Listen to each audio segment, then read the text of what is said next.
Welcome to episode 61 of Fascinating, a Star Trek podcast. The Spectre of the Gun. In this week's episode, the Enterprise trespasses on alien territory, and as a result, Kirk, Spock, McCoy and Chekhov are sentenced to die in a manner that fits the violent heritage of their captain.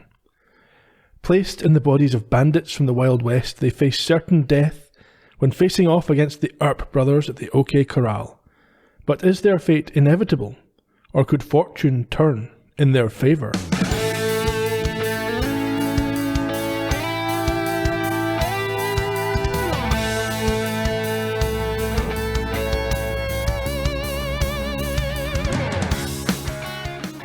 You boys want your usual?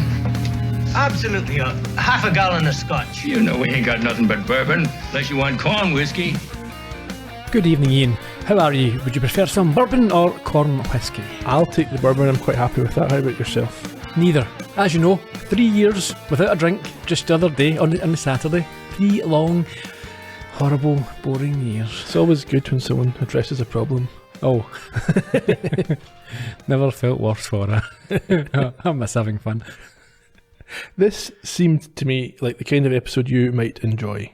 Loved it. Yeah? Yeah, certainly the principle of I've got issues with some of it. I've got questions. Some of it didn't make that much sense. Some of it annoyed me, but the setting and, as I say, the premise of it was right up my alley. It's the last one we've got that's directed by future Columbo director Vincent McAveety. One of our all-time favourites. Yeah, well, he shows up in many things. He does, yeah. And his son's well respected. I think he's a director as well. Keeps it in the family. Might do our social media talk at the start of this week to make a change. Get it over and done with. So if you go to Facebook or Instagram or Twitter, you'll find us there under @TrekPodcast. If you go to YouTube, you'll find all our episodes up there, pending approval. And if you go to astartrekpodcast.com, that's where we put a post up for each and every episode for you to leave your thoughts and comments, and every now and then we dip in and engage with that as well. We had a, unfortunately, timely death just yesterday, I think. Real time yesterday, but for people listening, about a month ago. Joanne Linville. When you say people listening, if they're listening to in a year's time, it won't be a month ago. Oh, even longer. At least a month ago. But yes, the week that the Enterprise incident episode was published, unfortunately we lost Joanne Linville. That's happened to us before. We're a jinx. Yeah, it happened with Leonard Nimoy. Coincidentally, huh? Yeah, in Columbo podcast. Yeah. Worked out quite well. Massive spike in downloads. Yeah, that's what it's all about. It's what he'd have wanted. I'm sure. Should we begin? Let's crack on. Your favourite place to start an episode?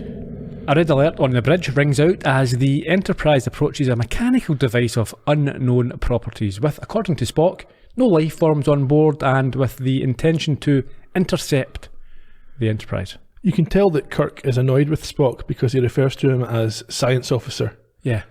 It's the official title. It's normally when he's not giving him enough data. It's like, you're the science guy, do some science. However, they don't know if it wants to attack or communicate. Well, I think the science officer doesn't know this. Well, no, none of them do. So Kirk tries a different course, but unfortunately they are followed once again. So he orders full stop. It then communicates with them. It's got a warning. It does. It calls them aliens. They are. It says they've encroached on the space of the Melcot, and they will turn back immediately and receive no further warning. Have we heard of the Melcots before? I don't believe so. Okay. It sounds a little bit familiar. What am I thinking of? Oh, there's lots of ones with similar names. Yeah. Okay. And interestingly, each member of the crew on the bridge hear this warning in their own native language. Yes, that is interesting. Kirk identifies this immediately as a form of telepathy, which Spock says is most impressive. Kirk also claims that they have orders to establish contact with the Melkonians at all costs, even though Spock is clearly wary of their power. I don't understand this at all costs. But it reminds me a bit of, remember we had that ambassador in season 1 who wanted to plough on even though he was going to be disintegrated and make contact. I'm sure the Federation would understand if they said, okay, we've got a situation here, let's not push it, let's retreat. We can get some advice from Yeah, there's no time limit on this. So they could go back and say, yeah, there's a warning buoy there that says don't come any closer. And Federation can then say, you're going closer, ignore it. And then they've got direct orders. Sure. We also find out that there has been no previous contact recorded with the Melkonians, as they have never ventured into space. Apparently not. Spock warns that people with this level of telepathy could well be potent opponents. Mm-hmm. In any case, Kirk gets Uhura to open a hailing frequency and then makes a statement to it. A false statement. Yeah, they come in peace, but Yeah, we maybe come in peace. a little bit of peace. Depending what you do. Initially. We might punch you. They get no response, and so Kirk asks Spock for his opinion. He says he would prefer to be welcomed, but sees no choice. Yes, there is. He says there's no alternative. Yeah, there is. Just don't progress. Yeah, they just turn around, go home. Mm-hmm. But I think that they need to... Kirk is very rash. He's very gung-ho. Well, that's his reputation. It is, but you really are jeopardising the lives of like 400 of the crew for not a huge amount of gain here. Well, that's true. Risk-reward analysis, it's not a strong point. Yeah, they don't frame this as being... I mean, sometimes you get these sort of first contacts and they're forced to go through because it's essential to stop the Klingons getting a foothold in this sector or whatever else, but we don't hear anything like that in this one. No, there's no real urgency, which I think is a weakness. Yeah.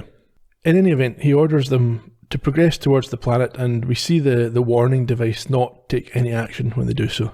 Yeah, deflectors are raised, and Kirk, along with Spock, Chekhov, McCoy, and Scotty head to the transporter room to find out what these Melkonians are afraid of. Now, two things.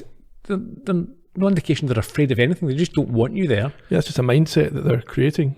And secondly, you've no understanding of the situation you're getting into, so you decide to take all the senior officers. It makes a lot of sense. We don't even see Sulu in this. I assume he's left in charge, but he's not in the episode. We strangely get a captain's log before we even reach the credits. 4385.3. They've beamed down to the planet and it's foggy, which they did not expect. Also noted a nice sort of tracking shot of the Enterprise at the beginning of the log, which I think we don't always see that. It was nice. Yeah, it's a good one. This unexpected fog reminded me of, you remember the episode with the little bird people and the cat lady and the witches? And also the Ripper episode, where Scotty came. It was foggy there as well. Yeah. Ye Olde London and all that. Spock confirms that this fog was not picked up by their sensors, which makes McCoy think they've maybe beamed down to the wrong location. Yeah, which Scotty obviously denies. His transporter wouldn't do that. And Spock's tricorder is broken. And so a nervous Kirk tries to get them out of there. For once. Yeah, it's too late. You should have more preparation, a bit more study. Yeah. You jumped right into this for no reason at all, Kirk. It's terrible. This is, I think, the second time I can remember them trying to abort a mission. I think the one with, was it the Apple maybe? After the guy got shot, they tried to beam out. Yeah. And they can't beam out, why not? The communicator's not working either. And then suddenly, there's a floaty green head with bright red eyes. Yeah, this odd creature with a stumpy body, who sounds like the one who warned them earlier. He appears through the fog. All we hear him say is the word aliens before the credits roll. We return to the planet. They wait for the creature to speak, and when he does, they learn their fate. Our warning was plain. You have disregarded it. You shall be punished. You, Captain Kirk. The disobedience was on your orders. Yours is the responsibility. Yours shall be the pattern of your death. We come in peace. But we'll defend ourselves if necessary. You are outside. You are disease. The disease must be destroyed. Your plea has been heard, and sentence has been pronounced. It is done. Don't want to harp on, but Kirk's saying we're coming in peace. You're getting our peace whether you like it or not. They're trying to force this. It's a peace mission. Take a step back. The alien creature there mentioned they bring disease. For all the Enterprise, for all Kirk knows, they could have a very fragile ecosystem, which really, if there's any outside influence, could destroy their entire civilization. Yeah, or they could be keeping it biosecure for some reason. There's an illness. We've seen that in other episodes. In any kind of reason. Yeah, exactly. He's down there straight away. We're coming in peace, but we will, if we have to, we'll use force. We don't have to. Don't impose your peace upon us. Exactly. Anyway, after the clip, where do they find themselves? We get a nice little zoom in, zoom out motif, and suddenly we're on a street in the American frontier. Yeah, an old Western style street. Their phasers have been swapped out for revolvers. I love that. Yeah, it was nicely done. It was. However, it appears only to be a facade of the real thing. The Melkoshians, is it Melkoshians or Melkoshians? I don't know. Melkoshians' concept of a frontier.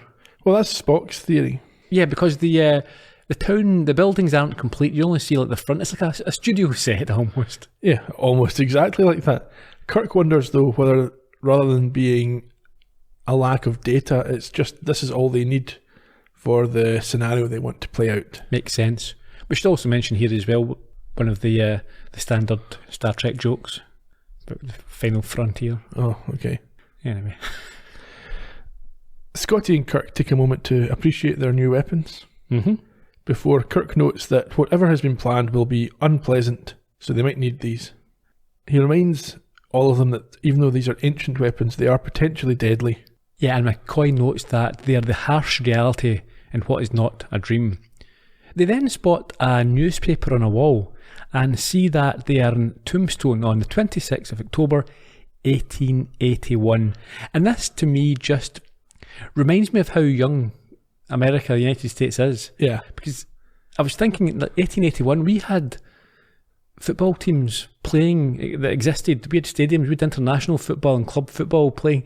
Lots of the teams that our listeners support were in 1881 had already been established. Yeah, not the houses that we live in were built around about that time and things like that. Anyway. This next sequence I found quite dubious. Why? Well, on an overall point, I don't think it's realistic that Kirk would remember this date or this event. It's such a minor event in world history.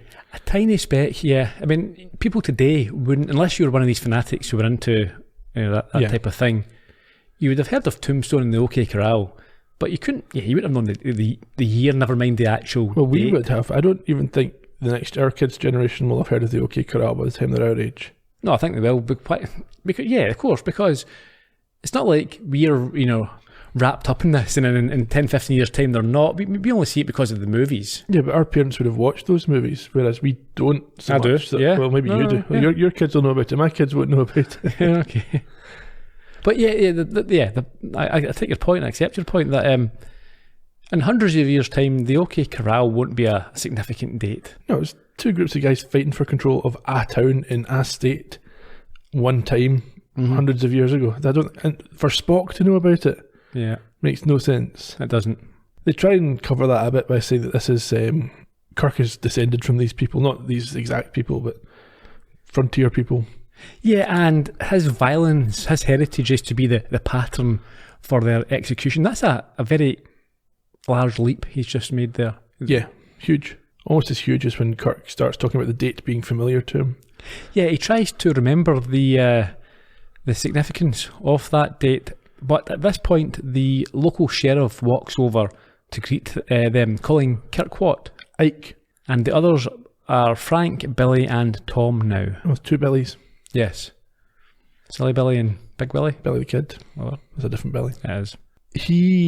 The sheriff that is, notes that the guys haven't been scared away and they're going to have to fight the others, and then laughs when Kirk queries whether he knows them. Yeah, and this gets a laugh in response from Johnny Behan, who thinks it's a joke. Yeah, and then he leaves, saying that no one will say that he doesn't have a sense of humour. But this triggers Kirk's memory, and between himself and Spock, they piece together that they are the Clanton gang who fought the Earps in Tombstone on that particular date. I've noted this as a near farcical recollection. Yeah, it is. It's nonsense. But when Chekhov asks who won, he's not best pleased with the answer. Yeah, it wasn't them. And Spock says history can't be changed. So that's that. They're interrupted again, this time by a good old-fashioned barroom brawl, which ends in a man being shot dead by a sheriff in black who retreats back inside. Okay, yeah, so at this point, they run over to this man. McCoy confirms he's dead, and Kirk concludes it's possible to die here. I don't agree at all with their conclusions. Surely they should be asking, are these even real people? Where have they come from? Why are they part of this? If they're not real, then them dying doesn't mean anything. And if they are real, who are they? What part do they play in this? Yeah, and if they are real, Spock saying history can't be changed is nonsense because you could change it by killing someone. That's one of the biggest issues with time travel movies, isn't it? They always say, like, don't change history, don't. In fact, we've seen this before with City on the Edge of Forever. I think they need to spend more time here considering why would there be other humans? Is it even possible? Concluding that it's not possible and then getting to their later conclusion a bit sooner. In fairness, in that situation, in the middle of a street and people are being shot, you might not have the time to contemplate as you would like. Well, Spock does say later that sometimes you just accept the reality you're presented with. They hear music coming from the bar and so enter, and are greeted by the barman before Chekhov gets an even warmer welcome. Yes, from a woman called Sylvia who approaches him and kisses him, saying that she knew they couldn't keep him out of town, before taking him to a table. The others follow, and he falls into character without hesitation, claiming that he could not pass up the opportunity to see her. What are you doing, Chekhov? Stop this. It's unprofessional. Very much so. A couple of things to note here. There's an ominous-looking man in black walks slowly past them, and the saloon has tables, chairs, a bar, and a piano, but no roof and no walls. Yeah. Sylvia tells Chekhov that he took a chance, what with Morgan Earp being in, and this Kirk stands up and eyes this man in black, who he describes as a man who kills on sight. Spock urgently warns Kirk at this point not to get involved in a fast draw before they all sit down slowly. And then the bartender asks if it's their usual round of drinks, as we heard at the top of the podcast. The woman, who as you said is called Sylvia, reveals that she is worried about what the other gang have been doing, but seems confident that Kirk and the lads will show them now that they're back in town. Yeah, these Earps have been telling everybody that they've chased the Clantons out of town, but obviously that's not the case because they're still here. And this Morgan comes over and tries to take Sylvia away from the scum, causing Chekhov to stand up for her. Yes, but Kirk has to intervene urgently to settle things down. Yeah, he says they don't want trouble and asks to be left alone. Morgan, he notes there are 5 of them and thinks that they would like him to draw and says he will, soon enough, and then backs out of the saloon. He does, and at this, Spock notes he was probably goading Chekhov. Yeah, I think there's a sort of collective sigh of relief here. I think they didn't want to get into this before they knew what's going on. And then the bartender brings them their drinks and advises them to watch out. Spock takes him quite literally, saying that they will. Sylvia, she praises the heroic Chekhov and rewards him with a long kiss as the rest look on. Scotty, he's raging and says, "What do you mean she's getting a kiss?" You see his face? Yeah. He was absolutely furious. He really has a odd character, Scotty, around women. There's a woman so close to him and he's not getting to assault her. Because someone else is. Yeah. Anyway, Kirk tries to get this clinch broken up and has to, he fails by going directly to Chekhov. He has to go directly to Sylvia and get her to break it up. Chekhov says, I'm only trying to keep up relations. That's what He says no. Do. Yeah. I won't stop. Anyhow, she leaves and Kirk warns Chekhov to be careful, but he's not at all worried. No. However, they do establish that they are all due to be killed at 5 p.m. at the OK Corral, but Kirk states they will not be there at 5 p.m. and then has an extremely odd discussion with Ed, the bartender. You claim you know us. I ain't making no big claims about it to nobody. Just so happens. Take a close look at me. Yeah? Who do you think I am? Ike Clanton? Who do you think you are? Well, I know this is hard to understand, but I'm Captain James T. Kirk of the Spaceship Enterprise. These men are part of my crew. We're not really here, we're from the future. We haven't been born yet.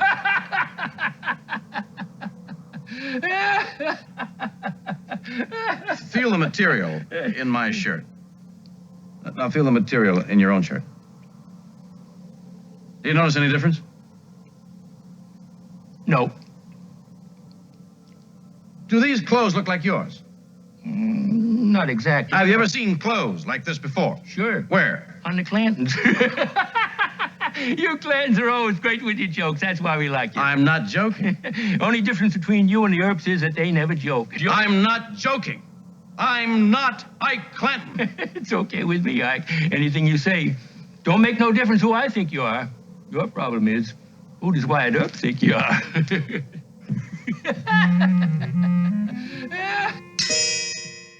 I like Ed.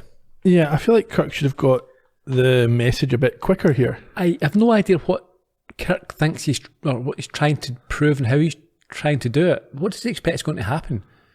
Someone comes from a spaceship and says they're actually not who you think. Do they think this guy's going to go, yeah, okay, fair enough, you've got weird material in your clothes, you must be from the future or from a spaceship? Yeah, no, it's crazy. And the fact that he then goes to the marshal's office and tries the same thing with the Earps in the next scene. Yeah, his strategy is absolutely nonsensical. Basically, everyone in the town dismisses it as, quote, jokes. Yeah, okay. Yeah, as you mentioned, Kirk heads over to Wyatt Earp's office. He walks purposefully in whilst he's handling his gun, and he then introduces himself to the Earp brothers. Yeah, he tries to explain once again that he is Captain Kirk. Yeah, there's a misunderstanding.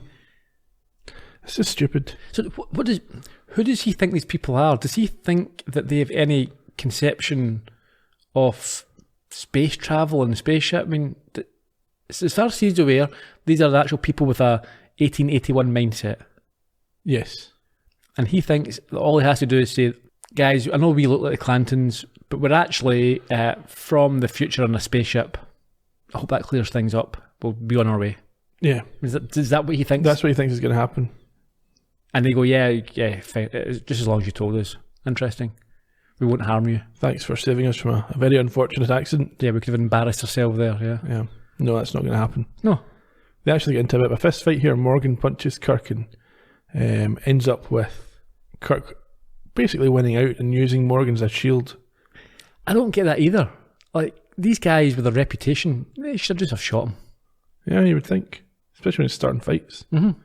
Well, they have been. Kirk was the aggressor. He came into their domain, assaulted him.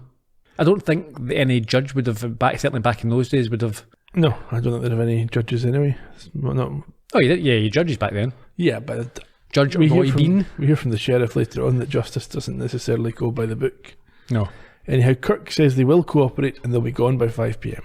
And all Wyatt does is remind him of this deadline and the consequences should they miss it. Back to the saloon where McCoy is now tending to Kirk's sore lip. Yes, he flinches when the bourbon is applied to the wound. Yeah, bourbon for medicinal purposes. Kirk says to label it for external use only. But Scotty's quite enjoying it.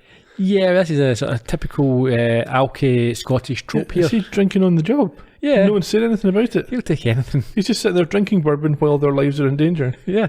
And they're like, okay, fair, that's just Scotty. Well, yeah, he's always drunk. Yeah, he's told to stop. I mean, we're in a situation where we might have to fight. You need your reflexes. They literally say that right now. Yeah. Kirk asks, first of all, if there's anything they can do to recreate some of their tech. This is a stupid idea. 1881. Well, they did it in 19... whatever it was, in City and the Age of Forever. That was just turning a radio into something or other. Yeah, I'm sorry, in 1881. Spock, do you think anything like we've got bales of hay and some whiskey? Can you... Yes, yes I can. A transporter or a I just communicator? thought that you would be able to do it, Spock. No, but if you can't... She just looked at him and says, what are you talking about? No, of course I can't. Look around you, what do you see? There's a bar stool and some wire. Yeah. It's not the A-team here. Kirk decides, therefore, that they need a contemporary solution. And we then see Sylvia once again talking to Chekhov. He's a bit brash, saying that if they try and shoot him with a gun, he'll just sidestep the bullet. Yeah, he's acting big man, isn't he? He's acting like an arse. Yeah, he's acting like an arse, yeah. They all go to leave, and as they do, she begs Chekhov not to go near him. Indeed. And outside now, they head towards the town's limits. Yeah, the city limits. But they're prevented from leaving by some kind of force field. Get some good mime acting here. We do, with yeah. the effects added. And at this point, we hear the clock strike 3. Spock notes they're not going to be allowed to leave. Yeah, and Scotty again moans about not being able to contact the Enterprise. And Chekhov tells Kirk that if they were on board, he would be using sensors to try and locate them. That's how he would be thinking. So assuming that is what the Enterprise is doing, Kirk suggests returning to where they first beamed down. However, Spock points out this is near impossible. Yeah, they don't know where they came from. They don't know how they got here. That really annoys McCoy. Yeah, he thinks that Spock's just poo-pooing everything instead of coming up with good ideas. I mean, there's no harm in saying that's a daft idea, because then you can move on to another idea. Yeah. You don't always have to be positive. Yeah. Because, sometimes being overly positive... You waste time. Waste time, you do, cut your losses if you know it's not going to work. Yeah. So Kirk asks now for suggestions about useful contemporary materials, and Chekhov talks about poisonous snakes and cacti. Yeah, this is a little bit odd as well, because, they talk about these contemporary weapons, and they dismiss the guns, as apparently the Melicons have given them just to execute them. I don't know, I mean, if you've got these guns, surely that's the first thing, you could kill them in a fight. Well, I would assume that either they don't expect them to work, or they don't want to kill anybody. Because you get Kirk raving about not wanting to murder anyone in the next scene. I'm sure if you had phasers, they would be using them left, right and centre. Yeah, to stun. No, well, maybe. Anyhow, McCoy and Kirk put their brains together and decided that they could come up with a tranquilizer. So McCoy heads off to get his ingredients, while Chekhov's sent to find a mortar and pestle. Yeah. This wasn't, or isn't, the most elegant of solutions. No, Spock says it's essentially going to be a gas grenade that they come up with. Really? Yeah, that's the Get best some venom from a snake, then make a gas grenade? No, it's not from a snake. What, a plant? What is it? Yeah. He's going to go to the dentist and get some medicinal Alright, yeah, okay. substances. Yeah. It's still... Stupid. It is stupid. You've got guns. They go to... McCoy goes to this dentist. Turns out he's also a barber. Or at least it's a shared office. The thing is, if the Melicons are in complete control and the weapons that the guns aren't going to work, I mean, you think everything else will still be fine? Well, this is it. This is what Spock's going to find out soon. So the barber / dentist has a sign on the wall saying teeth pulling by appointment. And we find out that the barber is shaving the dentist as McCoy arrives. Yeah, he just walks in, picks up some bottles of drugs and says he needs them. Yes, the barber says you'll have to wait a minute till I finish this shave so that the dentist can respond. Yeah, I mean, the barber's clearly nervous, which is not a good trait to have if you're a dentist or a barber. Well, I think that's knowing who the dentist is and what's about to happen, because the dentist turns out to be Doc Holliday, who recognises this McClowery and rejects McCoy's suggestion that he's in fact a doctor called McCoy. He does, however, say that he is free to borrow what he was looking for. Yeah, he'll be dead in a couple of hours anyway. So McCoy leaves with the bag and bottles, having been told that if he's not gone by 5 p.m, Holliday will be the one who shoots him. Outside, Sylvia meets a smiling Chekhov, and they sit on a bench as she admits to being crazy about him and wants him to ask what she has in her bag. Yeah, it turns out it's material to make a dress for next week's dance, which she has had a great idea about. It'd be quite funny if it was a Seven type scenario. What's in the bag? What's in the bag? Okay. Have you seen Seven? No. Okay. I'm sure plenty of folk have seen Seven and know what you're talking about. I'm sure. Anyhow, she thinks they should change this party and make it their wedding. It's all going along at an awful pace here. Well, Chekhov's suddenly much less enthusiastic. He's fallen completely out of character and said it's not possible. He's not someone that can get married. Okay, see, this is the thing that annoys me. Chekhov's a wee dick. Yeah. It's not... He's saying, I'm not the type of guy you could marry. Does he think that she loves him? Yes. No, she loves Billy. Billy is the type of guy who she could marry. No, he thinks she likes Chekhov. Yeah, I mean, I'm not for you. I'm in a spaceship. I go back to my spaceship, Yeah. You don't really... He's a half-wit. He is a half-wit. She says that he's a cattle rustler and a horse thief, and she doesn't care what else, but at this point Morgan Earp shows up to cause some trouble. Yeah, I quite like this. Earp treats him with the disdain and disrespect he deserves. He not just grabs him, moves him to the side. Beat it, wee man. Quite rightly. Yeah. Takes what belongs Before to him. bursting his nose and sends him to the ground. But Chekhov rises, tells him to get his hands off her. She's my woman. Very possessive. Yeah. Scotty-esque. He's been learning from Indeed. Scotty. And so they face each other for a showdown. It's a very brief showdown. Yeah, he's shot dead in the stomach. Very quickly. That's what he gets. That's what he deserves. Acting the big man. You don't know how to use your gun. I'll sidestep a bullet. Oh, aye. I'll catch it in my teeth. Did you? Head blown off.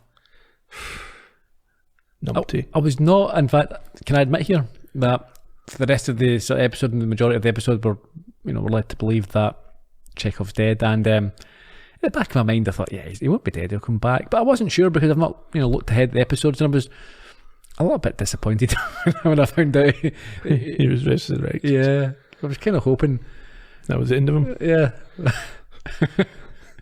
not so much because of him, but it'd have been because it would have been unexpected. It would have definitely been unexpected. Yeah, and I'd have sacrificed Chekhov bringing all the other episodes just for that twist. That twist, that would have been good. Mm-hmm. And also that he was a wee dick in this episode, and I thought he deserved to die. Absolutely, he did. Sylvia screams at this, and Kirk and Spock and McCoy and Scotty come from different directions, along with Wyatt Earp and Doc Holliday.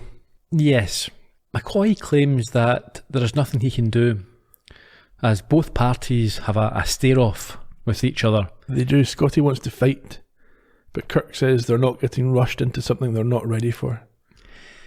Yeah, sometimes there's an inconsistency in how Kirk reacts. Yeah, what is it he wants to happen? He wants to wait till 5 o'clock? Yeah. I think Kirk just doesn't want to kill anybody, even though they're not real people. And I think I make a point later on, I can't remember, but there's been many other times where Kirk has had less of a personal agenda or reason to do things, and he goes rogue. Yeah. There's been... Something's upset him, yeah. Yeah, it was somebody, a friend of the family's... It's usually from his past, right? Yeah, but this you would expect that at this point, this is deserving of, right, we want revenge right now, we need to, or I need to do something. Guys, yeah. And he's more circumspect in it. I don't know, that inconsistency doesn't... It's almost as if perhaps there's different writers. Maybe.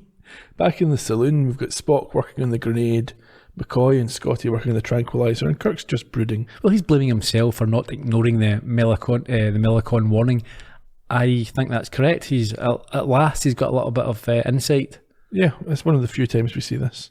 But McCoy tries to be philosophical and tells him everyone knew the risks when they joined and he should let it go.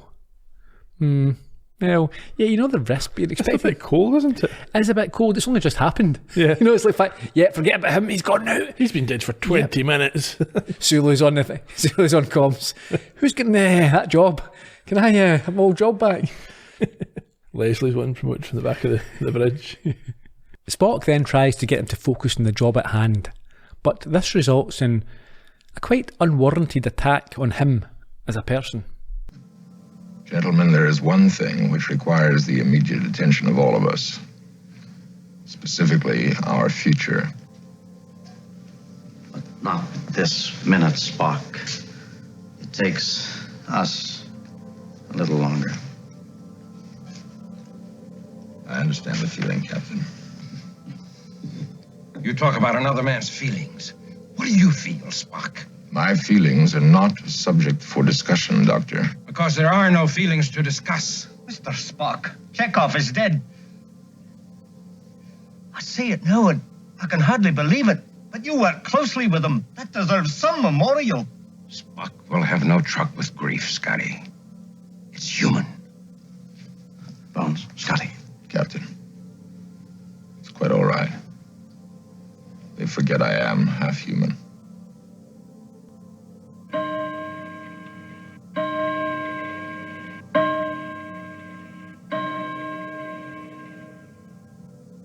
That wasn't very nice. It was mean. At this, McCoy notes that they're short on time, and Spock says that his recollection of... Well, hang on. Why does Spock have a recollection of the OK Corral? I don't know why. It's such an insignificant event in history. Yeah, as we said before, there's no way this chap from Vulcan has got recollections about it. So I remember that time in the mid-20th century when that guy went to a shop. Well, this is significant.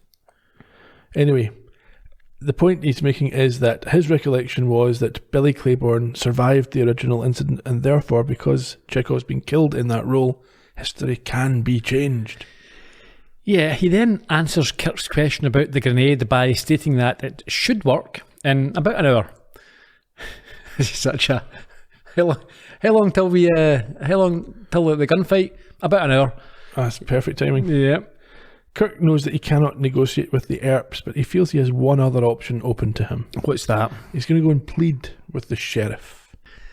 Yeah, I mean, again, I don't... To what What's he end? thinking about here? That these guys who, apparently they know from history, they know what these people are like. Yeah. They think a good bit of pleading and rational discussion, oh yeah, we'll just chat it out. They're well known for that. None of this gunfighting and quick drawing and all that sort of stuff and murdering people in the street. No. They like a chat. They're quite, they're amiable people. I'm sure we can...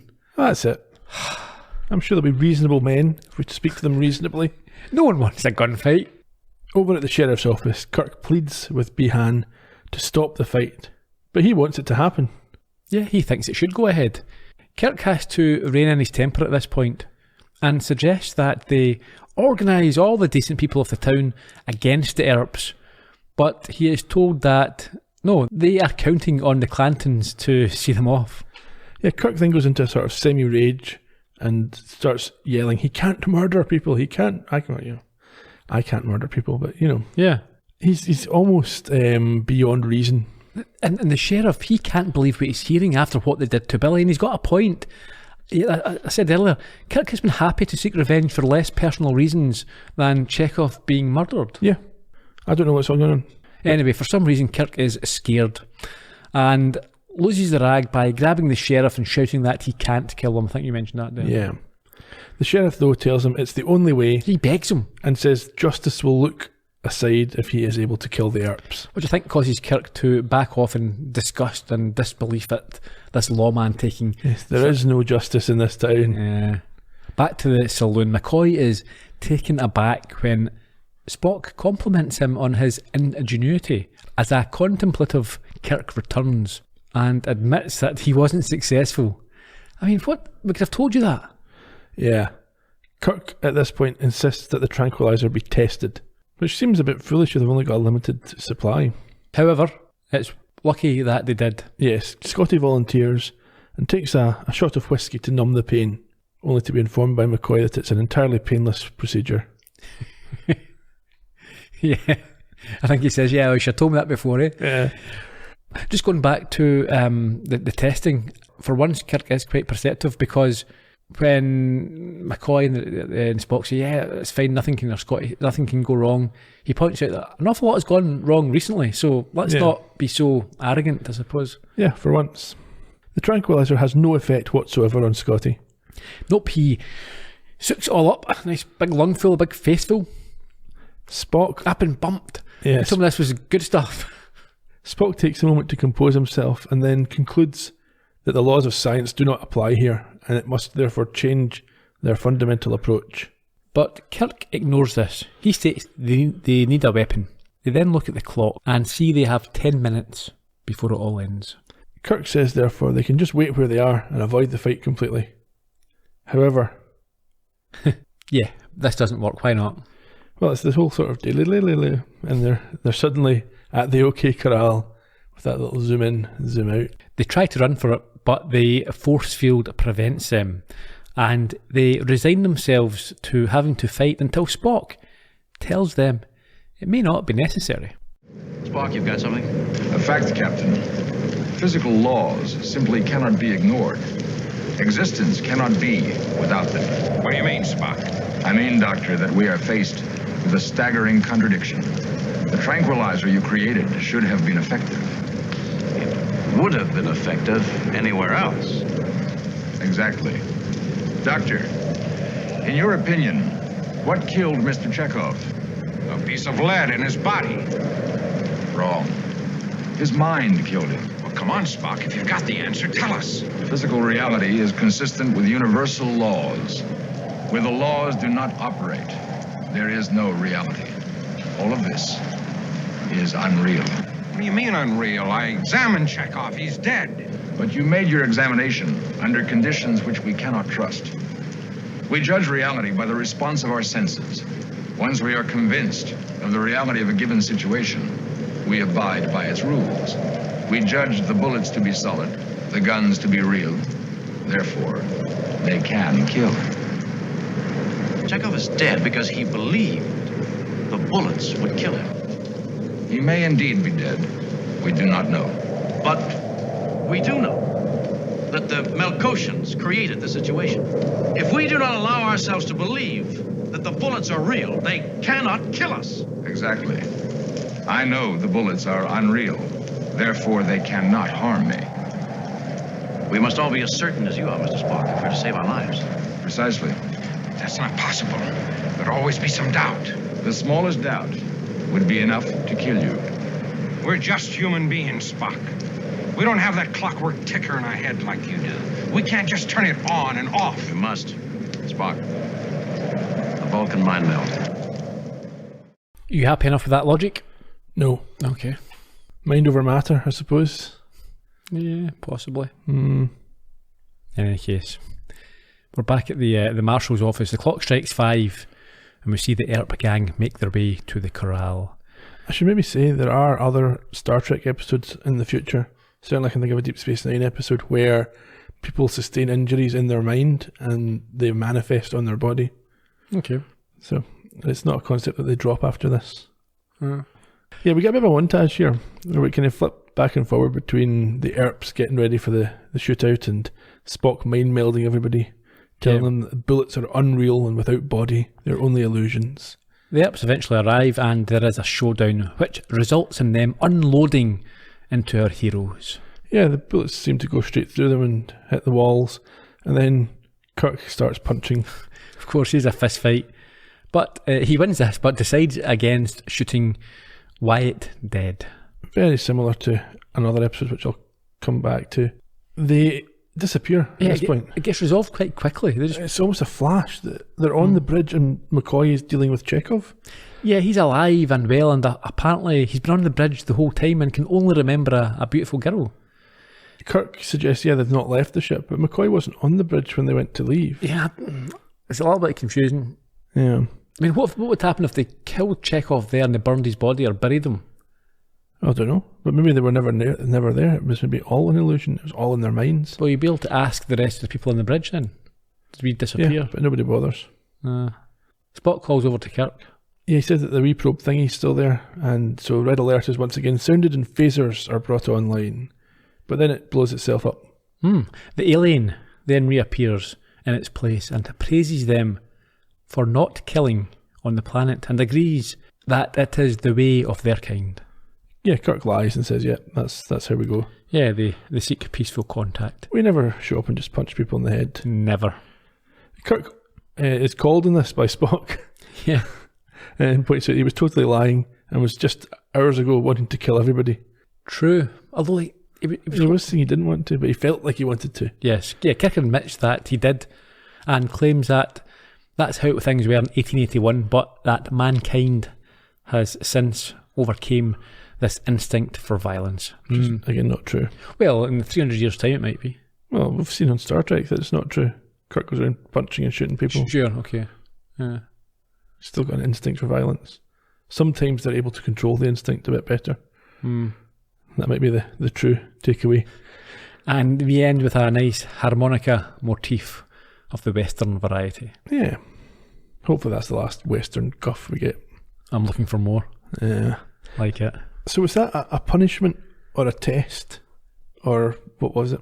Yeah, I'm not sure. Had they tried to kill, what would have happened? Would they have been back to the Enterprise and they would have been simply told to, no, you're not the type of people we want, go away? Yeah. Well, from my point of view, it's almost an exact reimagining of the episode Arena. Sure. With the Gorn. Mm-hmm. Except there was only one actual participant in the test. Yeah. Same conclusion.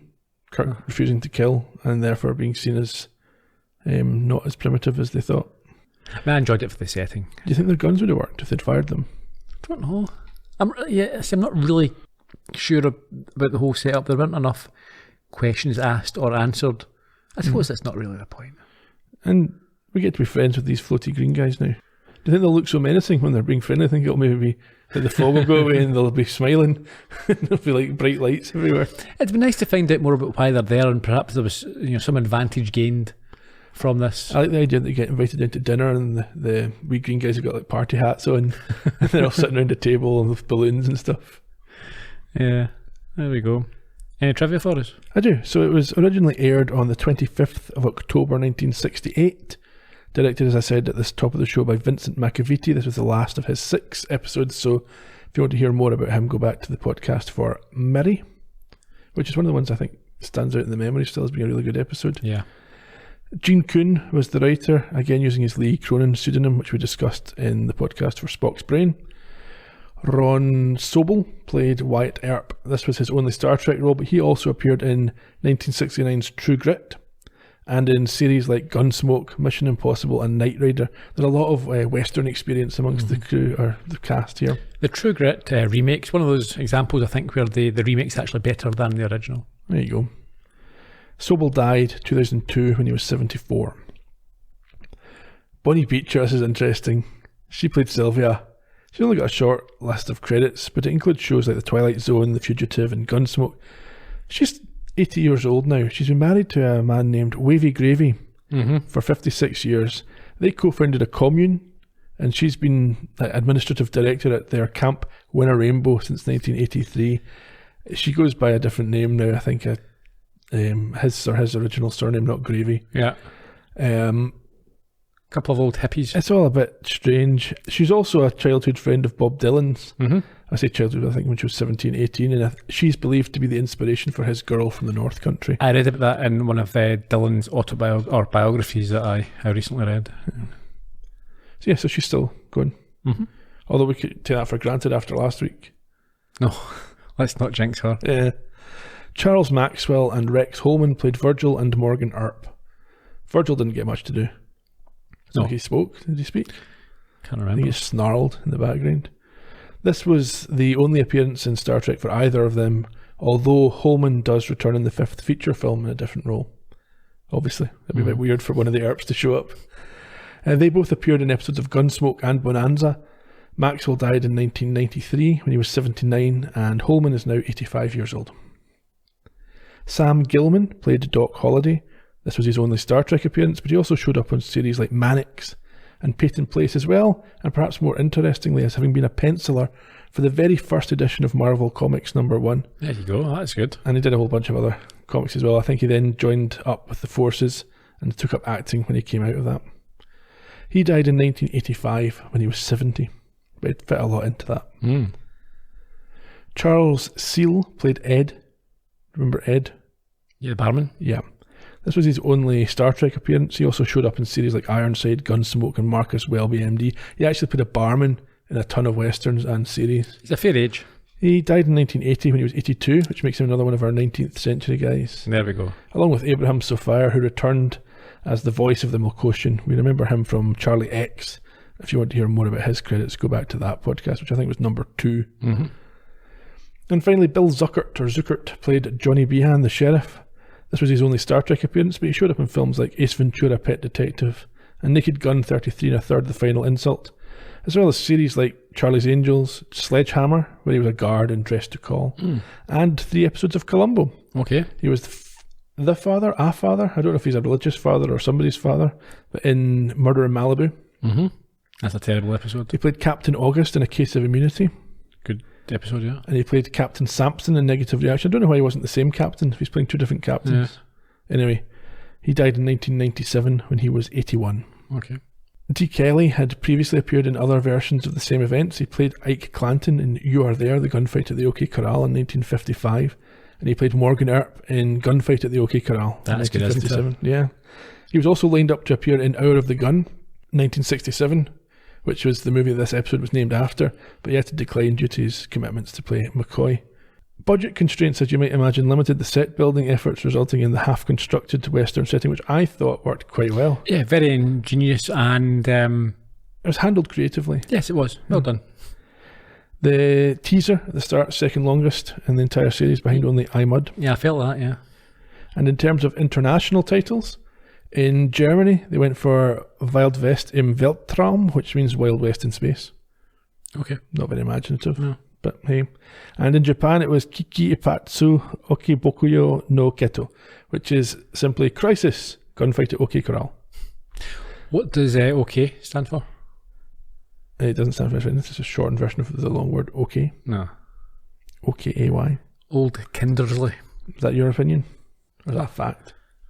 The OK Corral is the old Kindersley Corral. It's not. Alright, it's not just OK. No. Oh, you mean in this specific instance? I thought you meant generally. No, the What OK. does OK No, stand no, the OK Corral. I would have guessed Oklahoma. Yeah, no. Old Kindersley, which I imagine is a business. And a corral is just like a pen or a. Right. So, and I think it's known that the fight actually didn't take place at the OK Corral. It was down the street. Down the street from the OK Corral. Yeah. Next week, the 7th episode of Season 3, Day of the Dove, featuring the return of a formidable adversary. Look forward to that. Yeah, so we've done our socials at the top of the show. We can call it quits right now. Okay, until next week. Cheerio. Bye bye.